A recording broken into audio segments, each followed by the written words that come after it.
Hey CNC operators, Coach Mike Murphy with All-Star CNC. Super excited, we're going to make a video this week cutting some parts for a local shop that is doing some pieces for some outdoor living components they're building. They brought us this material, it's kind of warped, and for the heck of it we brought it over to our machine. Thin material, has some warp to it. We've already got our vacuum turned on so we can feel this part held in place, but we have some variances in here, and that's of course where the vacuum is going to escape. So for this purpose, we're going to use some onboard gasket. We're going to use our pen tool to show the ability to make a quick setup fixture to hold parts securely, effectively, and cut it fast. So stay tuned and we'll start cutting. So we're talking about our pen tool. Pen tool is a great way to trace out, in this case, the tool path that we're going to use to cut these parts. So we've got one here, comes in a variety of different shank sizes, 1/4 inch, 3/8, 1/2 inch is what we stock.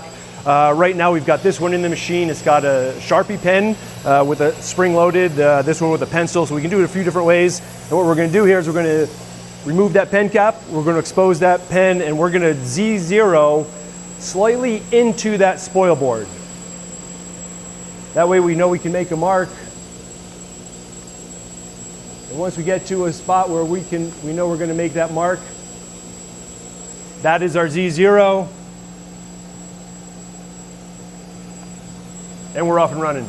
So now we're going to run our program to cut these parts, and it'll lay out the line that we're going to place that gasket to the inside. Now we got our pen tool loaded into the machine, we got our part program loaded into the Vectric, and here we go. Off and running. We're going to mark our spoil board on the intended tool path that we're going to use to cut all these parts. We got 4 parts to cut per sheet, and because of that little bit of warp, we want to lay some gasket to the inside. But first things first, we want to make sure that we lay out some gasket. We're going at 200 inches per minute, and as we can see here, we've got now an intended tool path for these parts. And our spoil board has a little bit of chew to it, and we're going to use this gasket to get over this, because this is a spot where a customer is going to lose vacuum, is in these tool channels, and to prevent that vacuum from escaping out of those tool channels, we can put some gasket in there, acting as kind of the lip of the freezer door, as we always say, and that lip is going to prevent that air from escaping, so we can really clamp onto those parts. We can do it in a 1/16 for the wood is what we're going to do here. We have 1/32 that our plastics customers like, and we go to an 1/8 inch if we have really varied material. But once we get these patterns laid out, we'll stick our gasket to the inside of that, and we'll go from there.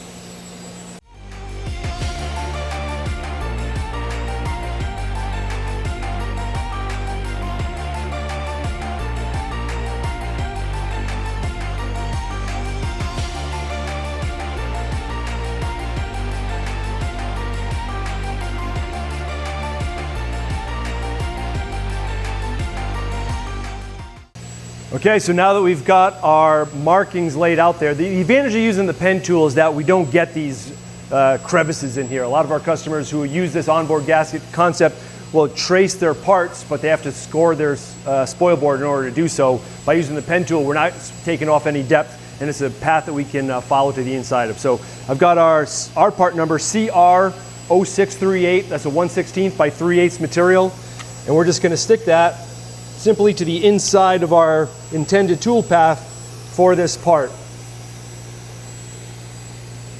This doesn't have to be perfect. We just do want to be obviously on the tool path line. Some of these variances that I have with our spoil board, I can just simply go right over.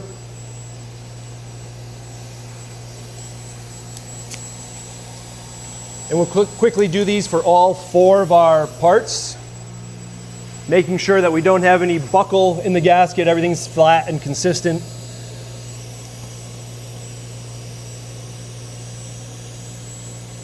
And what we've essentially done here now is create a vacuum pocket area that the vacuum system is going to extract the air from, and that's going to create the negative air pressure that we want to hold on to these parts as best we can.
So now that we have these 4 parts individually gasketed for, our spoil board has a chance to become much more effective, much more efficient. Because as we see when we throw our material on here now,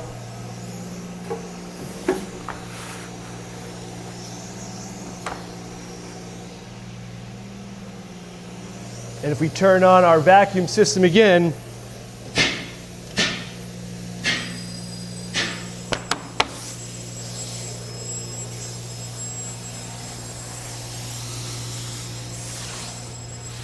we're still going to get the curl that the material has, but the parts now are individually gasketed for and they're held on solid. Okay, so we have a spoil board now that has gasketed components to it for the part after you trace that board. So to the inside of the line, we've got our gasket, create an individual pocket. We've changed out our tooling to a compression bit, and we'll go from there. Safety first. And we'll cut all these parts as they're vacuum clamped in place, allow us to cut it quick in one pass. And once we do this, we can add the second sheet, the third sheet, and do that program over and over again.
So there we have it. We have our parts cut. We still have our vacuum engaged. And our waste piece comes off just like that. But our parts are still held in place because this gasket is creating that negative air pressure capability. Without gasket, we don't have that opportunity. So the parts are still held in place. We'll turn off the vacuum, load up a couple more sheets, get these 12 parts over to the customer, and we're off and running.